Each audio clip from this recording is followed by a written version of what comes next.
আজকের recipe share করছি instant কিভাবে বাড়িতে সাম্বার ডাল তৈরি করবেন উইদাউট সবজি আর উইদাউট মশলা। সবার প্রথমে একটা প্রেসার কুকারে সামান্য একটু সাদা তেল দিয়ে তাতে দিয়েছি শুকনো লঙ্কা, সর্ষে, জিরা আর কারি পাতা। এগুলো দিয়ে 2-4 মিনিট একটু নেড়ে তার মধ্যে দিয়ে দিয়েছি একটা বড় সাইজের পেঁয়াজ আর একটা টমেটো, আর দিয়েছি সামান্য হিং। পেঁয়াজে কিন্তু রং ধরানো যাবে না। তারপর এর মধ্যে দিয়ে দেব 1 কাপ মতন অরলের ডাল। অরলের ডাল দিয়েই কিন্তু সাম্বার ডাল তৈরি করা যায়, কিন্তু বাড়িতে তৈরি করলে অনেক সময় অনেক রকম ডাল মেশানো যায়, কিন্তু আজকে আমি এই ডালটা দিয়েই তৈরি করলাম। ডালটা দিয়ে এর মধ্যে আমি হলুদের গুঁড়ো দিয়েছি, লঙ্কার গুঁড়ো দিয়েছি, দিয়ে ভালো করে 2-4 মিনিট নেড়ে চেড়ে এখানে আমি 1 বাটি ডালের জন্য 4 বাটি জল দিয়েছি, তাহলে ডালটা একদম পারফেক্ট তৈরি হবে। এবার স্বাদ অনুযায়ী নুন দিয়ে ঢাকনা বন্ধ করে দিলাম।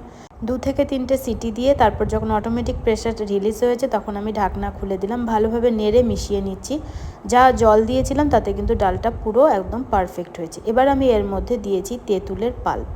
সাম্বার ডাল একটু টকটক হয়, তার জন্য তেঁতুল তো ব্যবহার করতেই হয়। এবার ডালটাকে আরও টেস্টি বানানোর জন্য 1 চামচ ঘি গরম করে তাতে একটু সর্ষে, কারি পাতা আর সামান্য একটু লঙ্কার গুঁড়ো দিয়ে মিশিয়ে দেবো, তাহলে ডালটা আরও টেস্টি হয়ে যাবে। এবার গরম গরম সার্ভ করছি। এটা আপনি ভাতের সাথেও খেতে পারেন, দারুণ লাগে। আর সাম্বার ইডলির সাথে তো কোনো কথাই হবে না।